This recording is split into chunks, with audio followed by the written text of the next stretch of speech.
आज हम जो डिस्कस हमने प्रीवियस क्लास से डिस्कस कर रहे थे कोऑर्डिनेशन कॉम्प्लेक्स की नोमेनक्लेचर। आप ध्यान से अगर देखेंगे, कोई भी कोऑर्डिनेशन कॉम्प्लेक्स की नोमेनक्लेचर के लिए हमें कुछ रूल याद करने थे, है ना बेटा। कोई ना कोऑर्डिनेशन कॉम्प्लेक्स की नोमेनक्लेचर के लिए हमें कुछ रूल यूज कर रहे थे। सबसे पहला रूल क्या था बोलो? सबसे पहला रूल था पूरा का पूरा कॉम्प्लेक्स। अगर रूल वन हम रिवीजन कर रहे हैं, फास्ट करेंगे। रूल वन कह रहे थे, मान लीजिए कोई भी coordinate complex M L X, M L Y, M L Z ऐसे करके चाहे कोई भी हो, अगर ये कंपाउंड, अगर ये जो कंपाउंड है, ये जो कंपाउंड है अगर न्यूट्रल और पॉजिटिव है, अगर न्यूट्रल और पॉजिटिव है, तो हम इसके साथ कोई छेड़छाड़ नहीं करेंगे। न्यूट्रल या पॉजिटिव का मतलब ये है बेटा, जैसे आप एग्जाम्पल के तौर पे देखो, जैसे आप एग्जाम्पल के तौर पे देखोगे, जैसे क्रोमियम NH3 होल 6 2+, इस कॉम्प्लेक्स में आप ध्यान से देखो, ये जो कंपाउंड है इसके ऊपर पॉजिटिव चार्ज है। मतलब मेटल के लिए मेटल का नेम पे कोई चेंज नहीं होगा। याद करके देखो, मेटल के नेम पे कोई चेंज नहीं होगा। अगर आप देखोगे बहुत डिफरेंट कंपाउंड NiCO होल 4, ये कंपाउंड पे भी अगर आप ध्यान से देखोगे टोटल चार्ज 0 है, तो मेटल का नेम को हम कोई चेंज नहीं करते।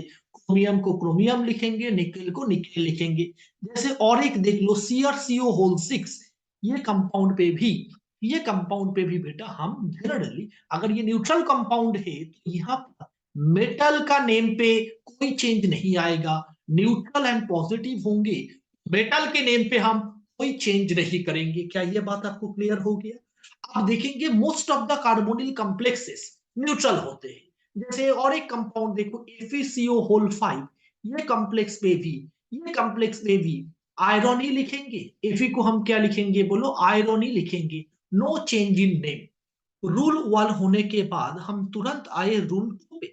अगर कॉम्प्लेक्स मेरा एनायोनिक है, अगर कॉम्प्लेक्स के अंदर मेरा नेगेटिव चार्ज है, अगर कॉम्प्लेक्स मेरा एनायोनिक है, हम कोऑर्डिनेट कॉम्प्लेक्स के नेम के बाद मेटल का नेम के बाद 8 ऐड करते हैं। जैसे एग्जाम्पल के तौर पे देखिए CrF6 4-, यहां पर ये जो 4- है, मतलब बेटा ये कौन है?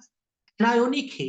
हम इसके नेम के साथ छेड़छाड़ करेंगे। यहां पर हम क्रोमियम को क्रोमियम नहीं लिखेंगे, हम लिखेंगे क्रोमेट। तो क्या लिखेंगे बोलो? क्रोमेट। ऐसे करके हमने एक चार्ट देखे थे, याद करके देखो बेटा।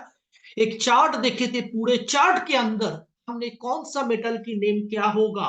आयरन होंगे, Fe होंगे, इसको हम लिखेंगे फेरेट। याद करके देखो, ये हमने ऑलरेडी डिस्कस कर लिखे थे और एक चार्ट हमने रखे। बोलो यहाँ तक मेरे ख्याल से किसी का कोई डाउट नहीं होगा?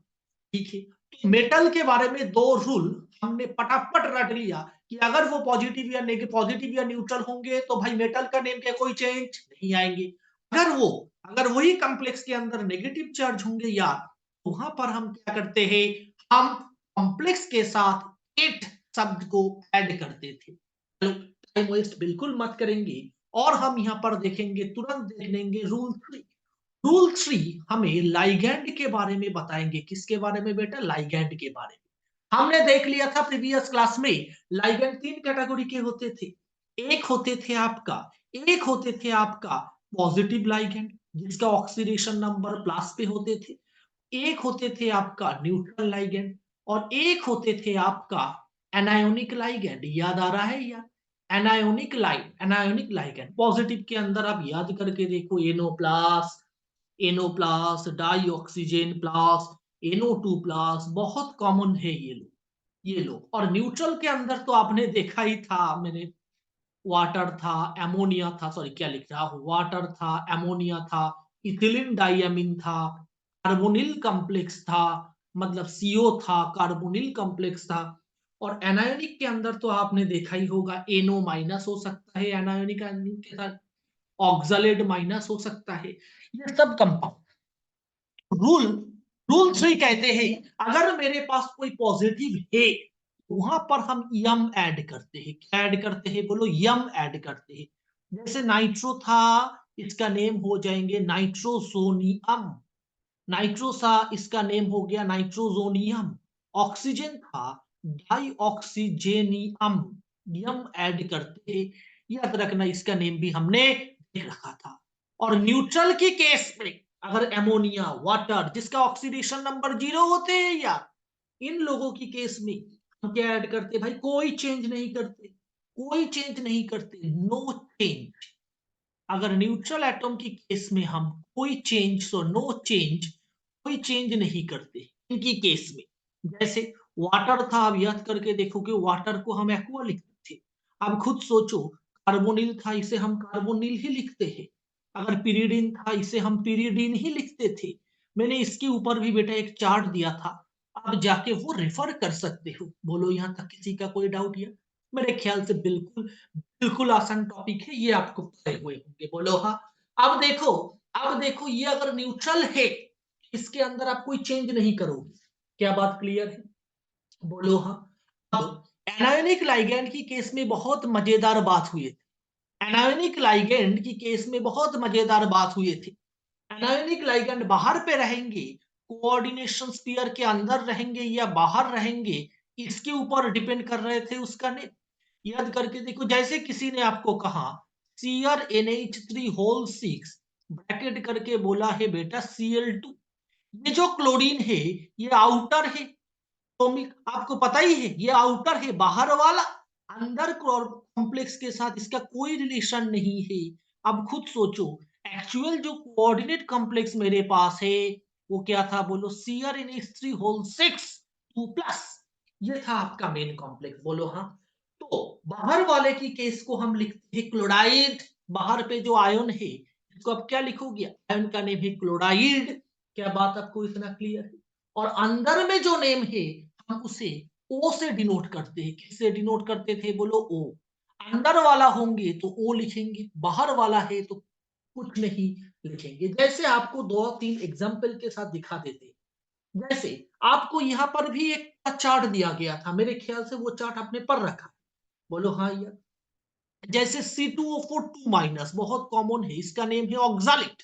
अगर यही ऑक्सालेट बाहर में है, अगर यही ऑक्सालेट बाहर है, बाहर कोऑर्डिनेशन स्फीयर की बाहर, हालांकि बाहर मिलने की पॉसिबिलिटी कम होंगी, आपको पता है जिन लोगों ने पढ़ रखा है। बाहर है तो इसका नेम हम लिखेंगे ऑक्सालेट। क्या लिखेंगे बेटा? ऑक्सालेट। अगर यही ऑक्सालेट अंदर है कोऑर्डिनेशन स्फीयर को, तो हम इसको लिखेंगे ऑक्सालेटो।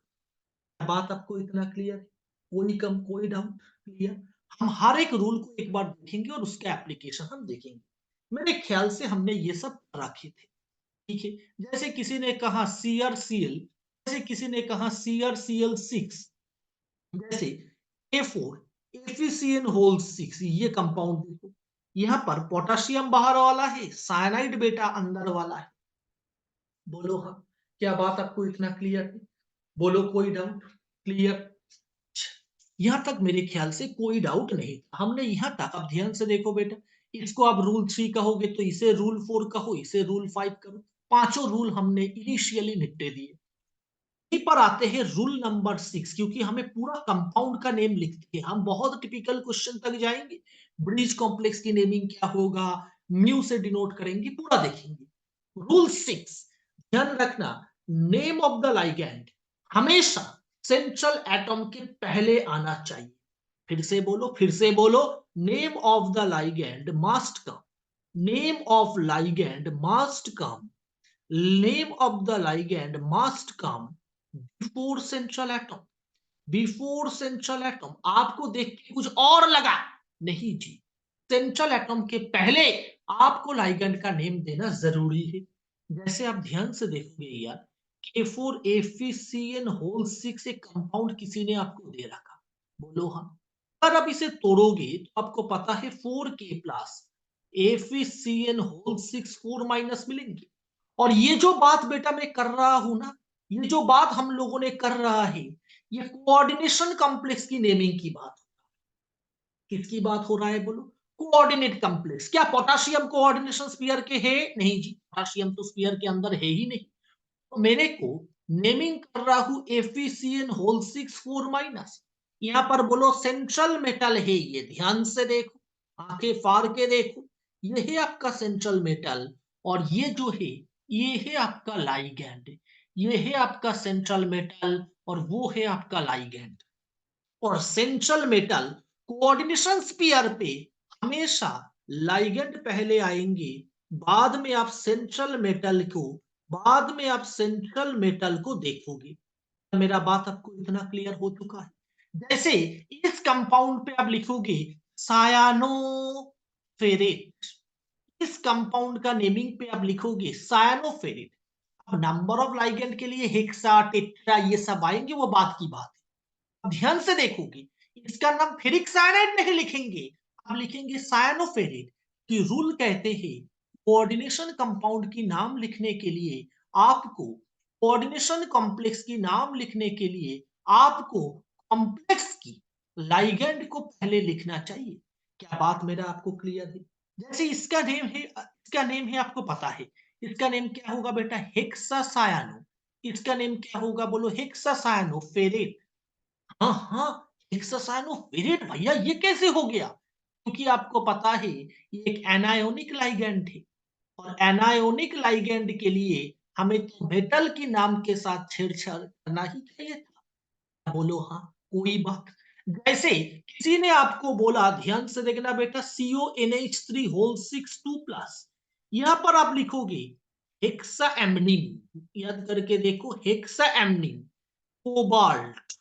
मतलब ये जो लाइगैंड वाला हिस्सा है, इसको पहले लिखा जाता है, बाद में हम सेंट्रल मेटल को लिखते हैं। क्या बात आपको इतना क्लियर?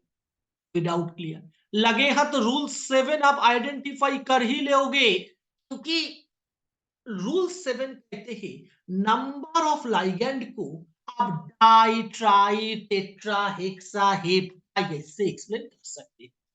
नंबर ऑफ लाइगैंड्स, कितना लाइगैंड से, can be explained can be explained can be explained by putting the शब्द जैसे ट्राई, जैसे टेट्रा, जैसे डाई, जैसे हेक्सा।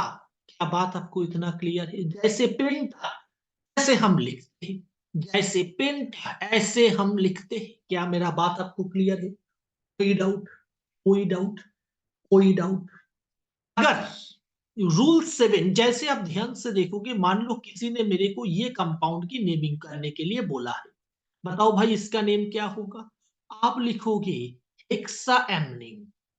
अब ध्यान से देखोगे कोबाल्ट, हेक्सा आपने क्यों लिखा? क्योंकि भाई यहां पर 6 लाइगैंड थे, इसीलिए हेक्सा आया। और आपको पता है कोऑर्डिनेशन कॉम्प्लेक्स के स्पीयर के अंदर पहले लाइगैंड आएंगे, बाद में मेटल आएंगे, और ये पॉजिटिव चार्ज है, कोबाल्ट का नेम कोबाल्ट ही रहेगा। क्या बात आपको इतना क्लियर?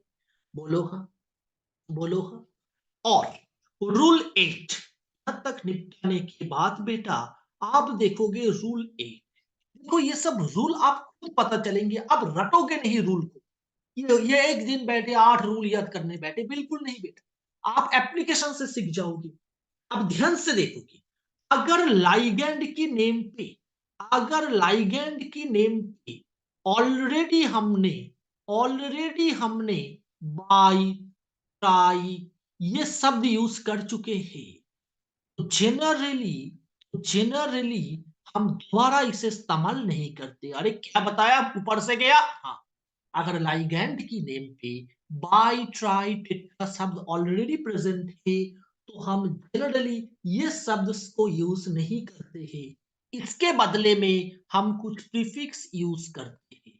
अब ध्यान से लिखो पॉइंट को। If ligand if ligand of the complex if ligand of the complex already have ligand of the complex already have di tri tetra etc unit, ऐसा यूनिट ऑलरेडी कंटेन करते हैं, then then we add then we add हम कुछ शब्द को add करते हैं, जैसे 20 ऐड करेंगे भाई, दोबारा नहीं लिखेंगे। 30 ऐड करेंगे भाई, तीनों के लिए 30 होगा, दोनों के लिए 20 होगा, चौथा के लिए टेट्राकिस लिखा जाते हैं, पांचवा के लिए पेंटाकिस लिखा जाता है, हेक्साकिस लिखा जाता है। ध्यान से देखना, ये हम तब लिखेंगे अगर लाइगेंड के अंदर ऑलरेडी डाइट लिखा है। अरे क्या बताया, मान लीजिए किसी ने आपको कोबाल्ट इथिलीन डाइयामीन बाइडेंटेड लाइगेंड है या 2+ दे दिया और पूछा इसका नेम लिखना है। अब कॉम्प्लेक्स को ध्यान से देख के आपको पता चल गया, हाँ जी ये तो पॉजिटिव है, इसका मतलब कॉमन सेंस मेटल का नेम को तो हम छेड़छाड़ नहीं करेंगे। और मेरे को पता है सबसे पहले हमें लाइगेंड का नेम लिखना है। और इथिलीन डाइयामीन कौन सी लाइगेंड है बेटा, न्यूट्रल लाइगेंड है। और न्यूट्रल लाइगेंड की नेम पे भी हम कोई मॉडिफिकेशन नहीं करते थे। इसका नेम आप क्या लिखोगे, इथिलीन डाइयामीन। इसका नेम आप क्या लिखोगे, बोलो इथिलीन डाइयामीन। कितना है भाई, कितना है इथिलीन डाइयामीन, याद करके देखो। इस केस में आपने कहा था हेक्साएमिन, इस केस में आप क्या लिखोगे, बोलो आप लिखोगे ट्राई इथिलीन एमिन। क्या लिखोगे, बोलो ट्राई इथिलीन डाइयामीन। याद करके देखो, याद करके देखो यार, याद करके देखो। ये सुनने में अच्छा नहीं लगता, तो आप इस केस में ट्रिस लिख सकते हो। तो ट्रेस, क्योंकि ऑलरेडी डाई शब्द यहां पर आ गया, ऑलरेडी डाई शब्द यहां पर आ गया। यहां पर आप क्या लिखोगे, ट्रेस इथिलीन डाइयामीन। क्या मेरा बात आपको इतना क्लियर हो चुका है, ट्रेस इथिलीन डाइयामीन। मान लीजिए कोई भी कॉम्प्लेक्स में इथिलीन एमीन 2 बार आया, हो सकता है ये स्क्वायर प्लानर कॉम्प्लेक्स हो। मतलब मान लीजिए यार 4 कोऑर्डिनेशन नंबर तो बाइडेंटेड लाइगेंड है ना बेटा, और ऑक्सीडेशन नंबर मान लो 0 ही है। अज्यूम करते में कैसे कर लो। इस केस में आप क्या लिखोगे बेटा, इथिलीन डाइयामीन को आप लिखोगे डाइइथिलीन डाइयामीन। सुनने में घटिया जैसा लग रहा है ना, डाइइथिलीन डाइयामीन, इसीलिए आप लिखोगे 20। 2 बार डाई शब्द सुनने में घटिया लगते हैं, इसीलिए अब 20 लिखोगे। क्या बात क्लियर है, 20 di ethylene diamine, 20 di ethylene amine. बात आपको क्लियर है। दोबारा डाई बैठने की कोई जरूरत नहीं है, ये डाई किस लिए आ रहा था, इस 2 के लिए। और इथिलीन डाइयामीन तो इसका नेम ही है। एक बार 2 बार डाई सुनने में घटिया जैसे लगते हैं, इसीलिए हम 20 शब्द का इस्तेमाल करते हैं। मेरे ख्याल से आपका बात क्लियर है। देखिए बहुत ही अच्छा एक कंपाउंड है, ये कंपाउंड इसलिए हमें यूज करते हैं। बोलो बेटा, यहां तक मेरे ख्याल से कोई डाउट नहीं आना चाहिए। आप पहली बार देख लो, हम हर एक एप्लीकेशन को एक साथ देख के आइडिया लगा लेंगे। बोलो यहाँ तक बेटा कोई डाउट, मेरे ख्याल से आपको यहाँ तक कोई डाउट नहीं आना चाहिए। ये भी हमारा कॉमन पार्ट है यार, ऐसा नहीं कि हम कुछ रटेंगे। कोई डाउट क्लियर बेटा, हाँ। अच्छा, यहाँ पर एक कॉमन डाउट आ सकते हैं बच्चे को, कुछ बच्चे कहेंगे गुरुजी मान लीजिए COEN3 है, COEN3 है। इस इथिलीन डाइयामीन के लिए आप लाइगेंड आपको पता है न्यूट्रल है, बाइडेंटेड लाइगेंड है, तो क्या लिखेंगे, लाइगेंड का नेम क्या है, बोलो इथिलीन डाइयामीन। याद करके देखो, आपको पता ही है ये लाइगेंड पहले आते हैं इथिलीन डाइयामीन, फिर आप क्या लिखोगे, इथिलीन डाइयामीन। कोबाल्ट, कोबाल्ट क्यों लिखेंगे बेटा, क्योंकि आपको पता ही है। कोबाल्ट क्यों लिखेंगे बेटा, क्योंकि पता ही है पॉजिटिव लाइगेंड तो मेटल का नेम पे कोई चेंज नहीं होगा। कोबाल्ट इथिलीन डाइयामीन, अरे भाई इथिलीन डाइयामीन, कितला इथिलीन डाइयामीन, आपने कहा ट्रिस इथिलीन डाइयामीन, ट्रिस इथिलीन डाइयामीन। इस केस में डाई और ट्रिस को ना लिख के आप ट्राई इथिलीन डाइयामीन भी लिख सकते हो, कोई गलती नहीं होगा, ट्राई इथिलीन डाइयामीन। मगर ट्रिस लिखना अच्छे दिखते हैं। क्या बात आपको इतना क्लियर है, कोई कंफ्यूजन मेरे ख्याल से नहीं होगा, बोलो नहीं हो। डन बेटा, हमने रूल को ऑलरेडी निपटा दिया। कोई बात है आपको क्लियर, कोई बातें आपको यहां तक डाउट नहीं है। कितना रूल चल रहा था यार, कितना रूल चल रहा था, रूल 8 को हमने ऑलरेडी निपटा दिया। तो लगे हाथ रूल 9 को भी निपटा देते हैं, लगे हाथ रूल 9 को भी निपटा देते हैं। रूल 9 कह रहा है, रूल 9 हमें कह रहा है, ध्यान से सुन, अगर एक से ज्यादा टाइप ऑफ लाइगेंड है, अगर एक से ज्यादा टाइप ऑफ लाइगेंड है, तो हम उसे अल्फाबेटिकल ऑर्डर में लिखना पसंद करेंगे। इफ इफ बहुत सारा लाइगेंड है, if more than one, if more than one type of ligand है, वन टाइप ऑफ लाइगैंड है, वन टाइप ऑफ लाइगैंड है, देन फॉलो अल्फाबेटिकल ऑर्डर। अब ध्यान से याद करके देख भाई, अल्फाबेटिकल ऑर्डर पे हम क्यों नहीं लिखेंगे भाई, अल्फाबेटिकल ऑर्डर पे हम क्यों नहीं लिखेंगे, अल्फाबेटिकल ऑर्डर पे क्यों नहीं लिखेंगे, याद करके देखो। क्योंकि आपको पता है, आपको पता है किसी भी कंपाउंड फॉर एग्जांपल मान लो किसी ने मेरे को ये एक अच्छा कंपाउंड दे दिया, प्लेटिनम के साथ NH3 लेते हैं तो क्लोरीन और इसके साथ पिरिडिन को भी ले लेते हैं। अब ध्यान से देखना यार, इसी केस में मान लीजिए किसी ने मेरे को ये कंपाउंड गिफ्ट किया और मैंने देखा कॉम्प्लेक्स के ऊपर, मैंने देखा ये पूरा मेरा कोऑर्डिनेशन स्फीयर के अंदर ही है। देखो यार, देखो यार, और ये स्क्वायर प्लानर कॉम्प्लेक्स जैसा ही है। ध्यान से देखना, अब अच्छे से देखो, अच्छे से देखो, ये कंपाउंड है, ये कंपाउंड है, ये कंपाउंड है, टोटल चार्ज कितना है, 0।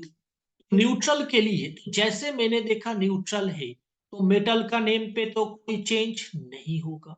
मेटल का नेम प्लैटिनम है, प्लैटिनम होगा, प्लैटिनेट नहीं होगा। न्यूट्रल और पॉजिटिव के लिए मेटल के साथ कोई छेड़छाड़ नहीं होगा। अब लाइगैंड को देखना है, लाइगैंड बेटा कौन है, एमोनिया है, पिरीडीन है, पिरीडीन है, और कौन है बोलो, क्लोरीन है। आपको देखते ही पता चल गया ये लाइगैंड जो है बेटा ये न्यूट्रल है, ये भी न्यूट्रल है, और ये एनायोनिक लाइगैंड है, बोलो हाँ।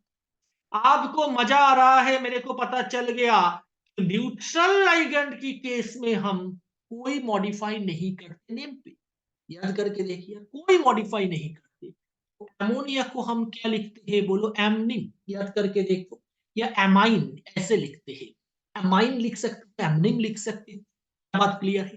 पिरिडिन को हम क्या लिखेंगे बोलो, पिरिडिन को हम भाई न्यूट्रल है ना, तो पिरिडिन को पिरिडिन ही लिखेंगे। मगर क्लोरीन को हम ओ से मॉडिफाई करते हैं क्योंकि ये अंदर है, क्या लिखेंगे बेटा, CHLOR, क्लोरो। कोई बात, कोई डाउट, क्लोरो। तो मेरे को एक बात पता चल गया, ज्यादा लाइगैंड थे, ठीक, ठीक। अब मैंने देखा कोऑर्डिनेशन कॉम्प्लेक्स का नेम लिखने से पहले मेरे को क्या लिखना चाहिए था, लाइगैंड की नेम। बताइए, इनमें एमनिन ए से, एमीन ए से स्टार्ट होता है, अमाइन ई से स्टार्ट होता है क्लोरीन। तो सबसे पहले हमें NH3 को लिखना है लाइगैंड में, फिर क्लोरीन को लिखना है, फिर पिरिडिन को लिखना है। ये डिसीजन हमने अल्फाबेटिकल ऑर्डर से लिया है। तो बताइए इस कंपाउंड की अगर नेमिंग करोगे आप, क्या लिखोगे बोलो, एमाइन, भैया एक ही एमाइन है। फिर क्या लिखोगे बोलो, डाइक्लोरो, CHLOR, डाइक्लोरो। फिर लिखोगे पिरिडिन, याद करके देखो, पिरिडिन, PYR, हाँ, पिरिडिन लिख लिया जी, बोलो हाँ। मेटल का नेम पे कोई चेंज होगा, नहीं होगा, तो लिखोगे प्लैटिनम, बस, बस लिखोगे। ऑक्सीडेशन नंबर की केस हम बाद में देखेंगे। यहां तक बोलो किसी का कोई डाउट, मतलब जो लाइगेंड है अल्फाबेटिकल ऑर्डर पे लिखना। बोलो यहाँ तक कोई डाउट, यहाँ तक कोई डाउट, क्लियर। और बच्चे होंगे जहां पर वो कहेंगे गुरुजी ये तो डाई क्यों लिखा, अरे भाई दो क्लोरीन है इसीलिए डाई शब्द आया। और नोट देके याद रखना, ये जो डाई का डी, ट्राई का टी, और हेक्सा का ए, ये सब शब्द अल्फाबेटिकल ऑर्डर पे नॉट काउंटेबल। इसे अब गलती से भी काउंट नहीं करना। डाइक्लोरो है तो लिखोगे क्लोरो। क्या बात क्लियर। ये डाई ट्राई हेक्सा अगर नंबर दर्शा रहे हैं तो इनको हम अल्फाबेटिकल ऑर्डर में कभी भी काउंट नहीं करेंगे, नहीं करेंगे। क्या बात आपको इतना क्लियर है, these are not in alphabetical order, this must not be counted in alphabetical order। क्या बात आपको क्लियर है, कोई डाउट नहीं है। बस भाई अगले रूल पे जाते हैं, रूल 10। रूल 10 प्रैक्टिस से आपको पूरा क्लियर हो जाएंगे। रूल 10, रूल 10 कह रहा है मेटल। अब ये मेटल बेटा कौन है, मेटल ब्रैकेट पे लिखोगे सेंट्रल मेटल, मतलब कोऑर्डिनेशन कॉम्प्लेक्स के अंदर जो सेंट्रल मेटल है उसके साथ उसका ऑक्सीडेशन नंबर को भी, ऑक्सीडेशन नंबर को भी लिखना चाहिए आफ्टर नेम। अब मेटल के ऑक्सीडेशन नंबर को मेंशन करोगे, right oxidation number of metal after metal with Roman. ऐसे हरफ पे लिखोगे तो ऐसे लिख दो ऑक्सीडेशन नंबर 2, नहीं जी, ऐसे लिखना है। मेरे ख्याल से रूल आपके अंदर आपने रट लिया। बोलो हाँ, मेटल के अंदर यही किया जाता है, ऑक्सीडेशन नंबर लिखा जाता है। जैसे किसी ने बोला K4 FeCN होल 6 4 माइनस, और ये कैसे देंगे, K4 तो दे दिया और आपको पता चल गया ये Fe है, ये Cn है, ठीक है। तो इस Fe का ऑक्सीडेशन नंबर लिखना है, पोटेशियम का नहीं, क्योंकि कोऑर्डिनेशन कॉम्प्लेक्स की नेमिंग पढ़ रहा है भाई, हम कोऑर्डिनेशन कॉम्प्लेक्स की नेमिंग पढ़ रहा है। पोटेशियम तो बाहर वाला है, उसका नेम की ऑक्सीडेशन से मेरे को क्या लेना। बोलो क्लियर, कोई डाउट? क्लियर, हम देखेंगे एक एक करके पूरा देखेंगे। और एक एडिशनल रूल लिख, रूल 11। रूल 11 कहते हैं, रूल 11 कहते हैं कोऑर्डिनेशन नंबर, अब नंबर ऑफ कोऑर्डिनेशन नंबर ये सब मेंशन करने की जरूरत नहीं। अब कैटायन को पहले लिखोगे, एनायन को बाद में लिखोगे।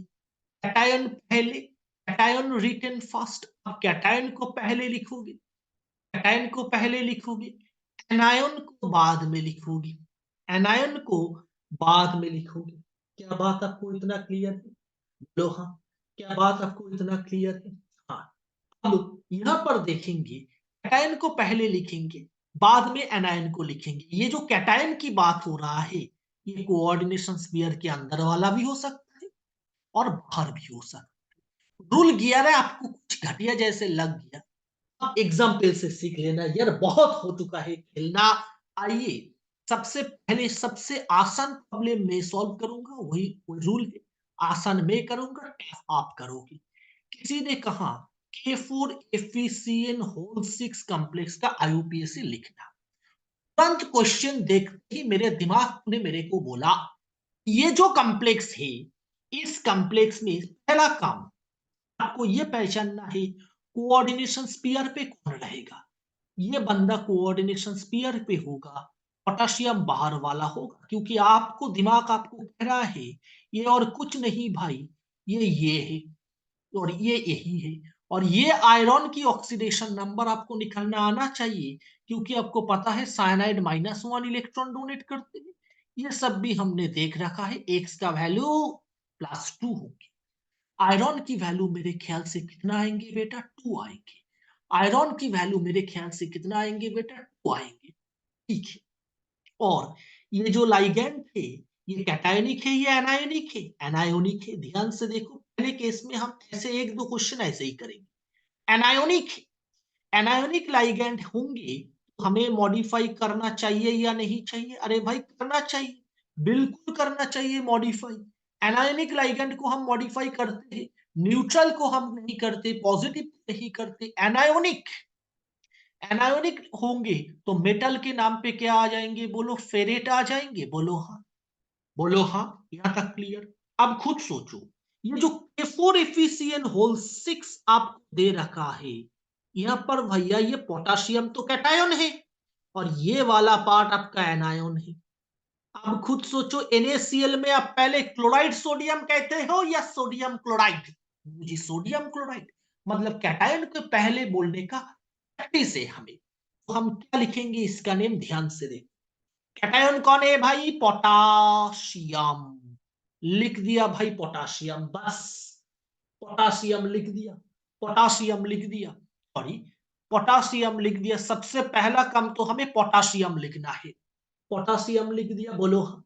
पोटाशियम लिखने के बाद हम क्या लिखेंगे, बोलो। बस ये वाला हिस्सा खत्म हो गया। अब नेमिंग करना है कोऑर्डिनेशन कॉम्प्लेक्स का। बताइए क्या लिखना चाहिए भाई, कोऑर्डिनेशन कॉम्प्लेक्स की नेमिंग में लाइगैंड को पहले लिखा जाता है, और लाइगैंड का नेमिंग के लिए भी हम डाई ट्राई टेट्रा ये सब ऐड करते हैं। हम लिखा हेक्सा।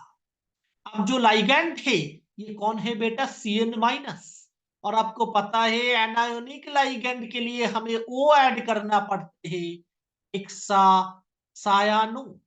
ये वो क्यों ऐड किया, या क्योंकि ये एनायोनिक लाइगैंड थे, ये एनायोनिक लाइगैंड थे। पोटाशियम हेक्सासायनो पूरा कॉम्प्लेक्स नेगेटिव था ना, तो हम क्या लिखेंगे, सारे बोलो बोलो क्या लिखेंगे, हेक्सासायनोफेरेट। ऑक्सीडेशन नंबर ऑलरेडी लिख चुका हूं, कंपाउंड का नेम हो गया पोटाशियम हेक्सासायनोफेरेट। कोई कंफ्यूजन? 11 रूल को एक साथ हमने ऐड कर लिया, 11 रूल को हमने एक साथ ऐड कर लिया और आपका कंपाउंड का नेमिंग ऐसे ही आ गया। क्या मेरा बात आपको क्लियर है या कोई कंफ्यूजन नहीं है ना? कोई कंफ्यूजन नहीं है ना? अब ध्यान से देखना, सबसे पहले आपको क्या चेक करना है, सबसे पहले आप बताओ क्या चेक करना है, जो कॉम्प्लेक्स दे रखा है उसका ऑक्सीडेशन नंबर तो आपको उसका ऑक्सीडेशन नंबर तो आपको उसका ऑक्सीडेशन नंबर तो आपको पहले ही लिखना है, उसका ऑक्सीडेशन नंबर तो आपको पहले ही निकलना चाहिए। आप देखो जो कॉम्प्लेक्स आपको दिया है एग्जामिनर ने, उस कॉम्प्लेक्स में उस कॉम्प्लेक्स में कोऑर्डिनेशन स्फीयर आपका नेगेटिव है या पॉजिटिव है या न्यूट्रल है। अगर कोऑर्डिनेशन स्फीयर पॉजिटिव या न्यूट्रल रहे तो हम मेटल का नाम पे कोई चेंज नहीं करेंगे, आयरन को आयरन लिखेंगे, निकेल को निकेल लिखेंगे। अगर वही बात हो गया अगर वही बात यार अगर वही बात यार चेंज कर दिया जाए, मतलब ऐसे एज्यूम कर लो एफिसिएंट होल 6 4 माइनस कर दिया जाए, तो दिक्कत हो जाएगी यार, तो बहुत दिक्कत होंगे, क्योंकि आपको पता है एनायोनिक रहे। एनायोनिक के केस में हम क्या ऐड करते हैं, एनायोनिक के केस में हम क्या ऐड करते हैं बोलो, 8 ऐड करते हैं, है ना ये 8 ऐड करते हैं। जैसे हमने क्या लिखेंगे बोलो, फेरेट। क्या बात आपको इतना क्लियर हो गया? बहुत बढ़िया हो गया, ठीक है। और मैंने देखा पोटाशियम से स्टार्ट होगा, क्योंकि कैटायन है वो, कैटायन का नेम पहले लिखेंगे पोटाशियम, साले स्पेलिंग क्या लिख दिया, ठीक है। पोटाशियम का नेम को पहले लिख दो, अरे इसका नेम को आपको लिखना चाहिए, बोलो हाँ, बोलो हाँ, यहां तक कोई डाउट, यहां तक कोई डाउट? पहले आपको एलिमेंट की नेम को लिखना चाहिए, मतलब जो कैटायन है इसको लिख दिया पोटाशियम। फिर मैंने देखा ठीक है कोऑर्डिनेशन कॉम्प्लेक्स है, और लाइगैंड को देखा साइनाइड, अच्छा एनायोनिक लाइगैंड है, वो ऐड करना चाहिए। अगर न्यूट्रल लाइगैंड है तो कुछ नहीं ऐड करते, अगर अगर पॉजिटिव लाइगैंड थे तो क्या ऐड करते थे, नाइट्रोजोनियम यम ऐड करते थे, यस करके देखो। तो इसीलिए ये कंपाउंड का नेम हो गया पोटाशियम हेक्सासायनोफेरेट। बच्चे होंगे जिन्होंने मेरे को पूछना चाहिए, गुरुजी यहाँ पर के4 था, आपने 4 तो लिखा ही नहीं, आपने सॉरी ये क्या हो गया, आपने 4 तो लिखा ही नहीं, के4 था, आपने तो ये नहीं लिखा टेट्रा पोटाशियम। भाई तुमने यहाँ पर ऑक्सीडेशन नंबर लिख दिया ना, ये काफी है समझदारों के लिए, कि अगर तुमने यहाँ पर एक के रखोगे तो ऑक्सीडेशन नंबर पे चेंज आ जाए, इसीलिए मैंने ऑक्सीडेशन नंबर मेंशन किया। अब खुद सोचो, अगर ये फेरेट ना लिख के 2 ना लिख के अगर अब कुछ ऑक्सीडेशन नंबर और होंगे, चेंज होंगे, इसीलिए आपको यहाँ पर कितना पोटाशियम है ये बोलने की कोई जरूरत नहीं है, क्योंकि आपको पता ही है समझदार के लिए इशारा ही काफी होता है। बहुत हो गया, आइए हम खेल को आगे बढ़ाए। जैसे किसी ने कहा, हमारे सबसे कॉमन एग्जाम्पल जो स्कूल में पूछेंगे, ऐसे कंपाउंड, ये कंपाउंड का नेम क्या होगा? मेरे को कॉम्प्लेक्स देखते ही 3 चीज के अंदर दिमाग देना है। पहला काम ऑक्सीडेशन नंबर निकालना, बताइए कैसे टूटेंगे, सारे बोलो, एफिसिएन होल 6 3 माइनस, ऐसे ही टूटेंगे कंपाउंड। आप देखोगे ध्यान से 3k प्लस और एफिसिएन होल 6 3 माइनस, याद करके देखो 3k प्लस, अच्छा इसका मतलब आयरन की ऑक्सीडेशन नंबर एक्स मानोगे प्लस 6 इंटू -1, ये -1 क्यों किया, क्योंकि साइनाइड मेरा एक एनायोनिक लाइगेंड है, ये बराबर -3, तो एक्स कैलकुलेट करोगे +3। अच्छा एक बात तो पता चल गया, आयरन की ऑक्सीडेशन नंबर 3 होने वाला है, बोलो हम, आयरन की ऑक्सीडेशन नंबर यार 3 होने वाला है। और ये जो साइनाइड है ये मेरा एनायोनिक लाइगेंड थे। अब यहाँ पर नेमिंग के पहले की पॉइंट्स को देखो, हर इजी क्वेश्चन के लिए भी इतना ही मेहनत करना चाहिए, टफ पे भी ध्यान से देख। पहले मैंने देखा मेरा कॉम्प्लेक्स एनायोनिक है, कॉम्प्लेक्स कौन सा है बोलो, एनायोनिक है। आपको कॉम्प्लेक्स एनायोनिक देख के तुरंत आना चाहिए, कॉम्प्लेक्स एनायोनिक है, मेटल की जो नेम होंगे इसके साथ 8 ऐड होंगे, बोलो हाँ, इसके साथ 8 ऐड होंगे। कॉम्प्लेक्स एनायोनिक है, हिंट दे दिया, ठीक है बहुत बढ़िया। ठीक है, तो कैटायन का नाम तो हम पहले लिखेंगे, और लाइगेंड जो है वो कौन है, यहाँ पर एक ही लाइगेंड है, Cn माइनस।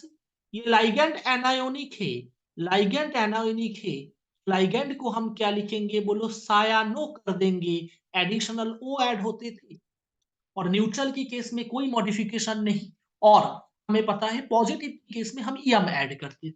बोलो हाँ, इतना बात तो पता हो गया, इतना बात तो पता हो गया, और ऑक्सीडेशन नंबर मेरा दिमाग के अंदर आ गया भैया 3। बताइए, अब जब हम लिखेंगे K3FeCN होल 6, सबसे पहले क्या लिखेंगे, सबसे पहले हम हमारा दोस्तों को बुला के लिखेंगे पोटाशियम, और पता है समझदारों के लिए इतना ही काफी है, हाई पोटाशियम लिखने की कोई जरूरत नहीं है। आपने लिखा पोटाशियम, बहुत बढ़िया, फिर क्या लिखेंगे, हेक्सासायानो, क्योंकि लाइगेंड पहले लिखते हैं कोऑर्डिनेशन कॉम्प्लेक्स में, और कितना लाइगेंड है वो भी तो लिखोगे, ए है हेक्सासायानो, क्या लिखोगे बोलो, फेरेट, और ऑक्सीडेशन नंबर है इसका 3, तो कंपाउंड का नेमिंग हो गया पोटाशियम हेक्सासायानोफेरेट 3। बच्चे होंगे जिनको ये सब आसान लगते हैं, बहुत अच्छा है, मगर मैं जो रूल बता रहा हूं इसे कर से इसे फॉलो करने से आपका रिवर्स काम बहुत आसान हो जाएंगे, रिवर्स काम बहुत आसान हो जाएंगे। देखो ये तो बहुत ही अच्छा क्वेश्चन है। जब हम टिपिकल क्वेश्चन देखेंगे, ब्रिज कंपाउंड देखेंगे, दोनों तरफ ब्रिज देखेंगे, म्यू 2 ब्रिज, म्यू 3 ब्रिज, सब दिक्कतें हो सकते हैं। आइए हम क्वेश्चन को थोड़ा चेंज कर करके क्वेश्चन लेते हैं, एनसीईआरटी पे भी कुछ क्वेश्चन मिल जाएंगे आपको। मान लीजिए किसी ने मेरे को ऐसे एक कंपाउंड देने के लिए सोच रहा है, ठीक है, ऐसे एक कंपाउंड देने के लिए सोच रहा है, मान लीजिए उन्होंने मेरे को कहा एग्जाम्पल, अच्छा एक अच्छा क्वेश्चन ले लेते हैं ताकि आपको डिफिकल्टी लग जाए। ठीक है, क्या लिया जाए, प्लेटिनम लो, प्लेटिनम के साथ NH3 को ऐड करो, NH3 ऐड करो, ब्रोमीन Cl, और इसके साथ ब्रोमीन Cl ऐड करेंगे, -1 ठीक है, ये भी ले लो, NO2 को भी ले लो, ठीक है, और यहां पर ब्रैकेट के बाहर पोटाशियम ले लो। डन। क्या बात आपको इतना क्लियर है, बस यही कंपाउंड आपको दे रखा है। आइए, बहुत ही अच्छा क्वेश्चन है, आपको क्वेश्चन करके मजा आएंगी। मैंने देखा प्लेटिनम के अंदर कितना लाइगेंड जुड़ा है, एक लाइगेंड, दो लाइगेंड, तीन लाइगेंड, चार लाइगेंड, और हर एक मोनोडेंटेड लाइगेंड थे, हर एक मोनोडेंटेड लाइगेंड है, हर एक बेटा मोनोडेंटेड लाइगेंड है, मोनोडेंटेड लाइगेंड है, मोनोडेंटेड लाइगेंड है, कोऑर्डिनेशन नंबर इसका 4 हो गया। सबसे पहला काम ऑक्सीडेशन नंबर निकालना। पोटाशियम ये कैसे टूटेंगे, सबको पता है भाई, ये K+ होगा, तो platinum NH3, platinum NH3 BrClNO2 होगा। बोलो हाँ, प्लेटिनम की ऑक्सीडेशन नंबर को आप एक्स मानोगे, एमोनिया तो 0 ऑक्सीडेशन नंबर देंगे, ब्रोमीन -1 देंगे, क्लोरीन -1 देंगे, और NO2 भी -1 देंगे। ये बराबर क्या -1 होगा, ये सब मिला के माइनस आया, K++ इसमें टूट गया ये। हाँ, तो एक्स का वैल्यू मेरे ख्याल से आपके पास ये -3 आ गया, -1 + 3, तो ये बेटा +2 आ गया। अरे वाह, प्लेटिनम की ऑक्सीडेशन नंबर निकल के मजा आ गया, प्लेटिनम की ऑक्सीडेशन नंबर 2 है। बस, बहुत हो गया। मैंने देखा पूरा का पूरा जो कोऑर्डिनेशन स्पीयर है, आंखें खुला रखो, ये पूरा का पूरा कोऑर्डिनेशन स्पीयर नेगेटिव है, नेगेटिव है। मेटल के साथ हम क्या करेंगे बोलो, छेड़छाड़। जो प्लेटिनम था, अरे यार, जो प्लेटिनम था, जो प्लेटिनम था, उसे हम प्लेटिनम नहीं लिखेंगे, उसे हम प्लेटिनेट लिखेंगे, उसे हम प्लेटिनेट लिखेंगे, बोलो हाँ। और प्लेटिनेट के साथ लगे हाथ ऑक्सीडेशन नंबर को निपटा देते हैं। ध्यान से देखना, सबसे पहले बहुत बढ़िया, मैंने देखा यहाँ पर लाइगेंड को देखो, एमोनिया, ये न्यूट्रल थे, तो इसे हम एमाइन लिखेंगे, न्यूट्रल की नेम में कोई चेंज नहीं होता। ब्रोमीन एक एनायोनिक लाइगेंड थे, इसीलिए ऑक्सीडेशन नंबर -1 लिया, ब्रोमो लिखेंगे, क्लोरीन को क्लोरो लिखेंगे, और NO2 को क्या लिखेंगे, नाइट्रो लिखेंगे, नहीं नहीं, NO2 माइनस है, नाइट्रीटो लिखा जाता है, नाइट्रीटो लिखा जाता है, और कुछ बोला नहीं है तो एज्यूम कर लो कप्पा N नाइट्रीट, कुछ बोला नहीं है, आप याद करके देखो, यहाँ पर NO2 की केस में बहुत मजे आ रहा था हमें, क्योंकि NO2 की केस में वो बॉन्ड नाइट्रोजन से भी हो सकता है, वो बॉन्ड ऑक्सीजन के साथ भी हो सकता है। तो जाहिर सी बात हमें ध्यान में रखना है, क्या होगा बोलो, कप्पा एन नाइट्रेट। बताइए इस कंपाउंड में सबसे पहले क्या लिखेंगे? अच्छा जी, कैटायन को पहले लिखते हैं, और हमें तो पता ही है नंबर से कुछ नहीं लेना जाता, पोटाशियम लिख दिया बस। अब क्या करना है? बस अब याद रखो यार, इसका नेमिंग लिखना है, और हमें पता है इतना ज्यादा लाइगेंड है, मॉडिफाई होके क्या नेम आएंगे ये पता चल गया। फिर मेरे को याद आया भैया, इतना ज्यादा लाइगेंड है तो हमें रूल जो अल्फाबेटिकल ऑर्डर उसे ही फॉलो करना है। बोलो हाँ। एमनिन ये सबसे पहले आते हैं, तो लिखा एमाइन। बहुत बढ़िया। एमाइन के बाद कौन आएंगे? ए के बाद बी, ब्रोमो। बी के बाद कौन आएंगे? क्लोरो। क्लोरो के बाद कौन आएंगे? Kappa N nitrate. Kappa N nitrate. बस खत्म हो गया लाइक, खत्म हो गया लाइक है। क्या बात आपको इतना क्लियर है? खत्म हो गया लाइक है। क्लियर? बोलो यहां तक किसी का कोई डाउट? किसी का कोई डाउट? ठीक है। Kappa N nitrato. Kappa N nitrato. बहुत बढ़िया। अब किसका नेम लिखना है? कौन बचा है भाई? प्लेटिनम है। आपको पता है प्लेटिनेट लिखना है, और ऑक्सीडेशन नंबर उसका 2 होगा। ये पूरा का पूरा इसका IUPAC नेम के अंदर आते हैं। क्या बात आपको इतना क्लियर है? क्या बात आपको इतना क्लियर है? एक चीज और यहां पर आपको ध्यान देना है, आप क्लोरो लिख सकते हो। अब अगर ओल्ड कन्वेंशन की कुछ बुक्स देखोगे, क्लोरो को इसे गलत मत बोल देना, ब्रोमो को कभी कभी उन लोगों ने स्टाइल करके बहुत अच्छे से ब्रोमीडो भी लिखा जाता है। अगर आप बुक्स देखोगे, अगर बहुत अच्छे इनऑर्गेनिक का बुक है आपको तो देखोगे, तो यहाँ पर आप देखोगे कि वहां पर ब्रोमीडो, क्लोरिडो ऐसे भी लिखा गया है। ठीक है। अगर इंडियन ऑथर की बात करो, के दास की बुक्स पे आपको मिलेंगे। ठीक है। और अच्छे किताबों की बात करोगे तो वहां पर भी आपको मिलेंगे। पार्सल एंड कोच की भी एक अच्छे बुक्स आते हैं इनऑर्गेनिक पे, वहां पर आप चेक कर सकते हो। ब्रोमीडो, क्लोरिडो ये भी लिखा जाता है। इनको आप गलत नहीं मानोगे कि भैया ब्रोमीडो लिखा गया है तो गलत लिख दिया, नहीं। ब्रोमो ओरिजिनल नेम है। अगर आप ब्रोमीडो भी लिखोगे तभी ये सही होगा। आप चाहो तो ब्रोमीडो ही लिख सकते हो, ये गलत नहीं होगा, दोनों ही करेक्ट है। तो ये ज्यादा करेक्ट या ज्यादा है ये तो नहीं बोला जा सकता, ब्रोमो भी एक्सेप्टेबल है। बोलो बेटा यहां तक मेरे ख्याल से किसी का कोई डाउट? बोलो नहीं। यहां तक किसी का कोई डाउट? बोलो नहीं। तो क्वेश्चन करते हैं यार, आगे चलो, आगे चलो, कभी मत रुकना। नेक्स्ट एग्जाम्पल चलो। मान लो किसी ने बोला मेरे पास NiCO होल 4 कॉम्प्लेक्स है, बहुत बढ़िया, इतना कॉम्प्लेक्स। हाँ ठीक है, ठीक है। सबसे पहले चेक करो ये जो कॉम्प्लेक्स आपको दिया है, कॉम्प्लेक्स क्या है? न्यूट्रल है। ऑक्सीडेशन नंबर निकालना है, आपको पता है कार्बोनिल न्यूट्रल लाइगेंड है। मैंने आपको चार्ट किया था, वहां पर आपको पता चल जाए ऑक्सीडेशन नंबर 0। निकेल का ऑक्सीडेशन नंबर 0 आएगा। निकेल का ऑक्सीडेशन नंबर 0 0। ठीक है। आपको पता चल गया ये 0 है, तो निकेल का नेम पे कोई चेंज नहीं आएगा। निकेल का नेम पे क्या होगा बोलो? निकेल का नेम निकेल ही रहेंगे, निकेलेट तो बिल्कुल नहीं होगा भाई, क्योंकि ये 0 है, मतलब न्यूट्रल लाइगेंड है, मतलब न्यूट्रल स्पीसीज है। ठीक है चलो। और कार्बोनिल भी न्यूट्रल है, और ये जो लाइगेंड है कार्बोनिल ये भी न्यूट्रल है, तो इसे भी हम कार्बोनिल ही लिखेंगे। इसका नेम पे भी कोई चेंज नहीं आएंगे।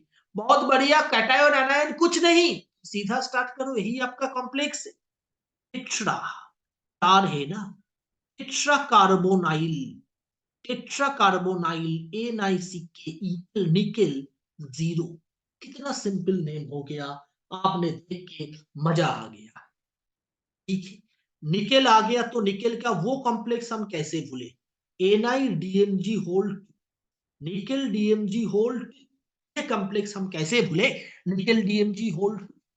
अब ये जो DMg है, ये कौन सा, ये कौन सा लाइगेंड है? मैंने आपको कहा था दोनों लाइगेंड के अंदर डिफरेंस है, HDMg और ओरिजिनल DMg। और मैंने आपको कहा था एक प्रोटॉन निकलने के बाद जो DMg बने थे वही आपका कॉम्प्लेक्स है, याद करके देखो। ऐसे कॉम्प्लेक्स के साथ हम हाइड्रोक्सिल एमीन की रिएक्शन करवाए थे जेई वालों, याद करके देखो।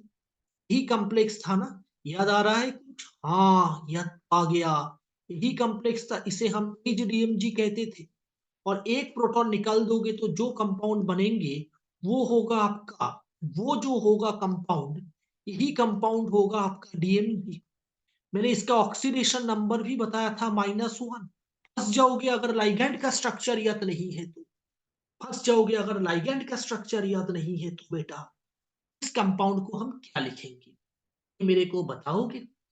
ठीक है, कोई कैटायन नहीं। पहले ऑक्सीडेशन नंबर भाई निकेल 1 से, और मैंने कहा 2 है डीएमजी, -1 के साथ 0। अरे वाह, x बराबर +2 आया। डीएमजी का ऑक्सीडेशन नंबर -1 आते हैं क्योंकि ये माइनस चार्ज वहां पर रहते हैं। या मैंने कहा कंपाउंड तो न्यूट्रल है, मतलब निकेल को निकेलेट नहीं लिखेंगे। कंपाउंड तो न्यूट्रल है तो निकेल को निकेल ही लिखेंगे। कंपाउंड अगर एनायोनिक होते तो चेंज कर, ठीक है।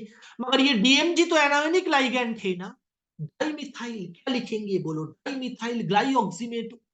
इसका नेम भी हमने प्रीवियस क्लास में देखा है, डाइमिथाइल 1 2 डाइमिथाइल ग्लाइऑक्सीमेटो। डाइमिथाइल ग्लाइऑक्सिम इसका नेम है। मगर मेरे को पता है अगर लाइगैंड एनायोनिक है तो हमें छेड़छाड़ करना ही चाहिए। ओ ऐड होते थे, बताइए क्या हो जाएंगे इस घटिया का name? Dimethyl glyoximato, dimethyl glyoximato, dimethyl glyoximato. ठीक है, अब खुद सोचो, यहाँ पर डाई आ चुका है, पहले 2 बार डाई लिखने में शर्म आते हैं हमें, तो हम लिखेंगे 20, क्योंकि 2 बार है भाई, इसका नंबर नहीं लिखोगे। अभी अभी तो लिखा था टेट्राकार्बोनाइल, तो इसमें ये क्या है? 20 डाई मिथाइल ग्लाइऑक्सीमेट निकेल। बस, केस खत्म। क्या मेरा बात आपको इतना क्लियर हो चुका है? ये कुछ शर्मलेस क्वांटिटी की क्वेश्चन भी कर लेते हैं। ये बहुत अच्छे अच्छे क्वेश्चन, जो जो क्वेश्चन पूछा गया क्वेश्चन है, इनमें मैं कुछ यूआईक्यू की क्वेश्चन भी ले लूंगा। COH2O होल 2, इथिलीन डाइयामिन की होल 2, इथिलीन डाइयामिन की होल 2 कितना होगा? 1 2 3, मतलब दोनों ही है कोबाल्ट को। हाँ ठीक है, Cl2।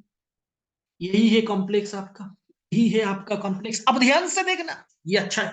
ऐसा एग्जाम्पल हमने ऑलरेडी नहीं देखा, मैं यहीं पर प्लेस बना देता हूँ, स्पेस स्पेस यहीं पर बना लेता हूँ, इसे निपटा देते हैं। तो ठीक है, अच्छा अभी भी नहीं निपटा, तो निपट गया। तो ध्यान से देखना बेटा, ये क्वेश्चन में मैंने जो, जब क्वेश्चन को मैंने आंखों फाड़ के देखा, इस क्वेश्चन में एक बात तो कॉमन है, ये कैसे टूटेंगे सारे बोलो? थोड़ा कॉमन सेंस लगाओगे तो आपको पता लग जाएंगे। ये टूटेंगे आपको इथिलीन डाइयामिन की होल +2 Cl माइनस पे। बोलो हाँ, क्योंकि भाई ये क्लोरीन जो है ये बाहर वाला है, मतलब एनायन है। ये क्लोरीन बाहर वाला है, मतलब ये क्लोरीन बाहर वाला है, मतलब ये क्लोरीन एनायन है। एनायन, ये क्लोरीन एनायोनिक पार्ट पे आते हैं, इसीलिए ये कंपाउंड को अगर आप तोड़ोगे ऐसे ही टूटेंगे। अब ध्यान से देखो, ये जो स्पीयर आया ये पॉजिटिव है या नेगेटिव है? अरे पॉजिटिव है पूरा कंपाउंड, तो इसीलिए इसके मेटल का नेम पे कोई चेंज नहीं होगा। मुंडी हिला के बोलो हाँ जी, क्यों चेंज होगा? कोबाल्ट तो कोबाल्ट ही रहेंगे। बहुत बढ़िया, बहुत बढ़िया, सही है। अब ध्यान से देखोगे, ये आपका कैटायोनिक, पूरा कंपाउंड को ध्यान से देखो, पूरा कंपाउंड को ध्यान से देखो, आंखें फाड़ के देखो। हम नेक्स्ट क्लास में बहुत प्रैक्टिस करेंगे। En होल 2 ब्रेस के बाद Cl2, ये जो पूरा हिस्सा है ये आपका कैटायन के अंदर आते हैं। बोलो हाँ, कैटायन के अंदर आते हैं। ये जो है एनायन के अंदर आते हैं। अब पूरा कॉम्प्लेक्स की नेम जब आप लिखोगे यार, पहले तो कैटायन को लिखोगे। ध्यान से देखो, दोनों क्वेश्चन के अंदर difference, K4FeCN whole 6, K4FeCN whole 6 इस कॉम्प्लेक्स में ये आपका कैटायन था, और ये जो पार्ट था ये आपका एनायन था, है ना? मगर यहां पर ये आपका क्या आ गया? कैटायन आ गया, मतलब कैटायन को पहले लिखेंगे, ठीक है। अब ये कैटायन ही मेरा कोऑर्डिनेशन कॉम्प्लेक्स है, कैटायन ही मेरा कोऑर्डिनेशन कॉम्प्लेक्स है, तो क्या लिखेंगे यार? तो क्या लिखेंगे यार सारे बोलो? देखो देखो, मेरे को लिखना है 20 डाइएमनी, बहुत हो चुका है 20 डाइएमाइन। तो भाई 20 डाइएमाइन लिखेंगे आप, क्योंकि 2 डाइएमिन फंक्शनलिटी है और 2 बार डाई लिखने में मेरे को बहुत शर्म आते हैं, इसीलिए मैंने 20 लिखा। बोलो हाँ। अब क्या लिखोगे? By aqua. याद करके देखो यार, कोई डाउट है यहाँ पर? अब यहाँ पर डाई एक्वा वाटर को क्या लिखा जाता है? इक्वल कर दिया इसने। रुको, डाई एक्वा इक्वल जैसे दिख रहा था, डाई एक्वा याद है? बोलो हाँ। डाई एक्वा बोलो, this diamine di aqua compound क्या है? कोबाल्ट लिखेंगे या कोबाल्टेट लिखेंगे? कोबाल्ट लिखेंगे भाई, पॉजिटिव लाइगेंड है कोबाल्ट। कोबाल्ट लिखेंगे और यहाँ पर ऑक्सीडेशन नंबर जो आएंगे, रुक जाओ, अब एनायन का नेम लिखूंगी। बाहर वाले के लिए क्या लिखते हैं हम? क्लोराइड। क्या बात क्लियर है? 20 diamine di aqua cobalt chloride. Oxidation number निकालने में आपको उतना दिक्कत नहीं होगा। अब ध्यान से देखोगे, कोबाल्ट को एक्स मानोगे, वाटर तो 0 है न्यूट्रल, 2 डाइअमीन ये भी न्यूट्रल लाइगेंड है, और ये बराबर +2, एक्स बराबर +2। वाह, तो ये जो वैकेंट स्पेस था, 2 बैठा 2। क्या मेरा बात आपको क्लियर है? मेरे ख्याल से कोई कंफ्यूजन नहीं? बोलो नहीं नहीं जी, बिल्कुल कोई भी कंफ्यूजन नहीं। डन बेटा, बोलो हाँ। चलो और एक दो क्वेश्चन हम देख लेते हैं, और एक दो क्वेश्चन आप बोलो, कोई भी क्वेश्चन देख लेते यार। आओ, ऐसे क्वेश्चन ही पहले देखते हैं जहां पर हमें CONH3 होल 6Cl2 ये कंपाउंड है। आपको पता है, टैक टैक करने की कोई जरूरत नहीं। ये कंपाउंड ऐसे दिया है तो इसका मतलब है ये कंपाउंड को आप होल 6 +2 +2 Cl- के अंदर बांटोगे। ये कंपाउंड का नेम लिखना है। आप ध्यान से देखोगे यहाँ पर जो कोऑर्डिनेशन स्पीयर है वो कैटायन है। कैटायन है तो मेटल का नेम पे कोई चेंज नहीं होगा। यहाँ पर कौन है? बोलो एमोनिया है तो एमाइन लिख दो यार। एमोनिया है तो एमाइन लिख दो यार। क्या बात आपको क्लियर है? और सबसे पहले हमें किसका नेम लिखना है? कैटायन का नेम। बताइए कैटायन की नेम क्या हो? Hexa amine. मैंने कहा है कि अमोनिया न्यूट्रल लाइगेंड है तो कोई चेंज नहीं होगा। एमिनो नहीं लिखोगे, अमाइन लिखोगे। हेक्सा एमाइन हो गया, कोबाल्ट हो गया। हेक्सा एमाइन कोबाल्ट 2 क्लोराइड, क्योंकि वो क्लोराइड बाहर वाला है। कॉम्प्लेक्स का नेम खत्म कर दिया। बिल्कुल आसान क्वेश्चन। मैं आपके लिए कुछ क्वेश्चन दे रहा हूं, ये क्वेश्चन हम नेक्स्ट दिन डिस्कस करेंगे। लिख लीजिए K2PtCl4। K2PtCl4 कंपाउंड का नेम लिखना। सेकेंड आप करना, होमवर्क पे ये जरूर करना। अब लिख लो, अब लिख लो। बोलो यहाँ तक। ऑक्सालेट के भी कर लो, K3 कोबाल्ट ऑक्सालेट कितना दिया जाए? C2O4 2 2 4 2 6, मतलब कोबाल्ट 1 2 कोबाल्ट 3 होंगे, ठीक है। तो ये 3 ले लो। बोलो यहाँ तक कोई डाउट? क्लियर? ये कंपाउंड भी ले लीजिए। थर्ड कंपाउंड, कुछ कंपाउंड है जिसका नेम आप लिखने की कोशिश करना। CO, ये बिल्कुल आसान है मेरे लिए, आप कर लोगे मेरे ख्याल से। NH3 होल 5Cl, ब्रैकेट के बाहर आप लिख दो Cl2। ठीक है, बोलो यहाँ तक बेटा कर लोगे? अच्छा, यहाँ पर आप ध्यान से देखना, यहाँ पर आप ध्यान से देखना, ठीक है। आयरन, चौथा क्वेश्चन पे लिखो आयरन। आयरन के साथ एक कंपाउंड लिखना है। ये कंपाउंड के बारे में मेरे को कुछ बोलना है, आप पहले कोशिश तो करना। NC है मतलब ये ट्रिपल बॉन्ड से कनेक्टेड है बेटा। ठीक है, इसका होल 6Br2, इसका होल 6Br2, इस कंपाउंड का नेम सोच के लिखना। ठीक है, एन ट्रिपल बॉन्ड 6। हाँ, इस कंपाउंड का नेम क्या होगा बेटा? मिथाइल साइनाइड लिखोगे, मिथाइल साइनाइड लिखोगे। न्यूट्रल है ना, कोई तो चार्ज नहीं है, Cl- नहीं है यहाँ पर। नाइट्रोजन लोन पेयर से बॉन्ड बनाया है। क्या बात क्लियर है भाई? हाँ। तो ऐसे कुछ कंपाउंड की नेमिंग, रुको रुको, मेरे को एक बार कोई बुक ओपन करने दो, मैं क्वेश्चन को देख पाऊँ। एक सेकंड रुको। हाँ, लिखते रहो, लिखते रहो। क्वेश्चन नंबर, हाँ इसका नेम आपको, ठीक है, क्वेश्चन नंबर 5 पे आप लिखोगे। इस कंपाउंड का नेम है फेरोड। इस कंपाउंड को आप देखोगे बाद में, F2 5C5H5 2। ठीक है, इस कंपाउंड के, इसका नेम मैं आपको बोल रहा हूँ साइक्लोपेंटाडाइन। इसका नेम आपको पता है, ऑर्गेनिक पे पढ़ रखे हो, ये पूरा सेक्शन का नेम है साइक्लोपेंटाडाइन। अब आपको ये देखना है, ये एक एनायोनिक लाइगेंड है यार, याद रखना, ये एक एनायोनिक लाइगेंड है।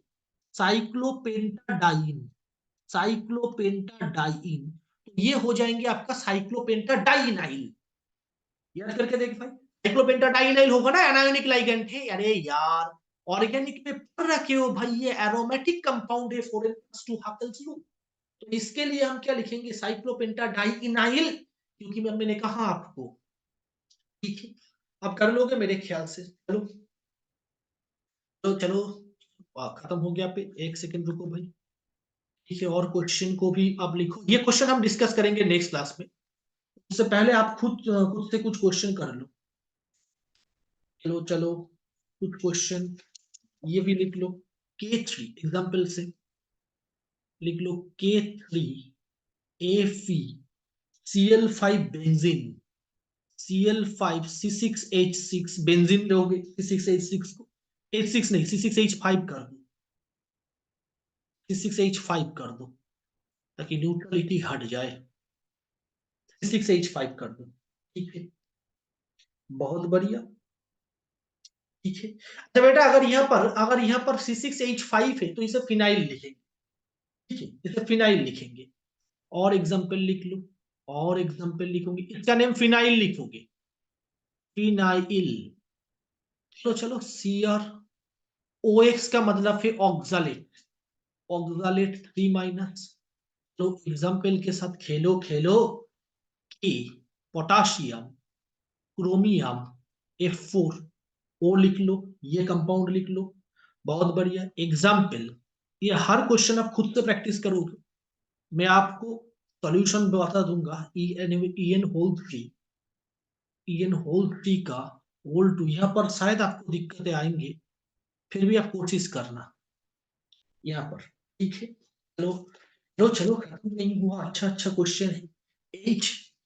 HAuCl4 एग्जाम्पल, HAuCl4, ठीक है, ये कॉम्प्लेक्स है आपका जो बताया गया। इसका नेम आप कैसे लिखोगे, HAuCl4 का हाइड्रोजन, स्टार्ट होगा हाइड्रोजन से क्योंकि वो एनायनिक पार्ट है, और कैटायन कौन है आपका, H+ मतलब हाइड्रोजन लिखो, टेट्राक्लोरोइड इजिली हो जाएंगे मेरे ख्याल से, H2PtCl6, H2PtCl6 एक सॉल्ट आता है बेटा, बाद में पढ़ोगे वो वाला कंपाउंड जैसे जाइस, ठीक है ये, हाँ वो तो इसका नेम भी तो आपको पता नहीं है, इसका नेम इथिनाइल लिखोगे, इसका नेम लिखोगे, इथिन लिखोगे, मैं आपको बता दूं।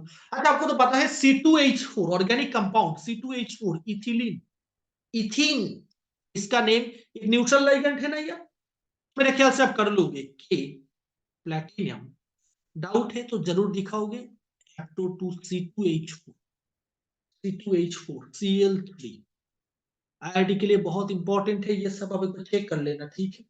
NIDMG तो हो गया एग्जाम्पल, चलो भाई खत्म नहीं हुआ, ReO4 ReO4 इसका नाम रेने, हाँ चलो चलो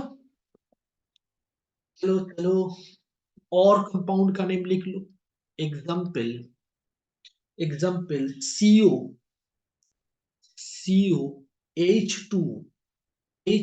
whole 5, COH2O whole 5, SCN bracket close कर दो, सल्फेट SO4, और यहाँ पर बॉन्ड सल्फर ने बनाया है, ठीक है, कुछ नहीं बोला है, यहाँ पर सल्फर मान लोगे, बॉन्ड किसने बनाया, कप्पा एस करके लिखो, कप्पा एस करके लिखोगे, थायासाइनेट ऐसे लिखोगे। चलो कोबाल्ट H2O होल 5 NCS, दोनों के अंदर डिफरेंस देख लो, कप्पा एन थायोसिनोट लिखोगे, SO4।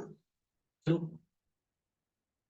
ब्रीच कंपाउंड तो आपको दिया नहीं जाएगा, और एक कंपाउंड यहां पर भी, ताकि आपको इसमें दिक्कतें ना आए, एग्जाम्पल आप लिखो CONO2 NO2 NH3 whole 5 Cl2, ये हर क्वेश्चन हमने डिस्कस कर लेंगे नेक्स्ट क्लास में।